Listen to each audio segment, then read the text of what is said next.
Saiki langsung belok kiri nang kene. Nah, iki nanggone kamar tidur kedua ya. Wis kurang lebih kalau ngene iki modele yo. Nah, saiki langsung lanjut rene nenggo as belakang ngene iki. Iki nanggone area kamar mandine, kiwa tengene wis keramikan separuh, WC-ne duduk, screenshot ready. WC-ne si anyar yo, engko pengen buka dhewe plastike yo. Nah, shower ya ready, kali nguntit tok. Nah, saiki langsung lanjut mambune mrene. Nah, iki nanggone area tempat cuci jemur utawa laundry room. Nang kene engko lho, kerane ready, tenang aja kuwatir. Iki keramike siji, cara ngono iki keramik halus sing ngisor iki kasar. Cara ngono ben gak kepleset yo. Sing pasti ndukure digawe transparan ben opo? Ben nek ngumbah ben garing yo. Nah, saiki langsung lanjut men tak critani nang kene, nang ruang tamu.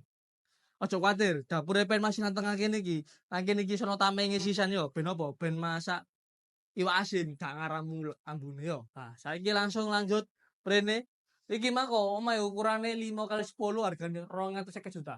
Untuk spray lokasi ya, boleh wis spray camat jangan dibuka yo. Wis ngene kasih suwe, bener pengen Mas.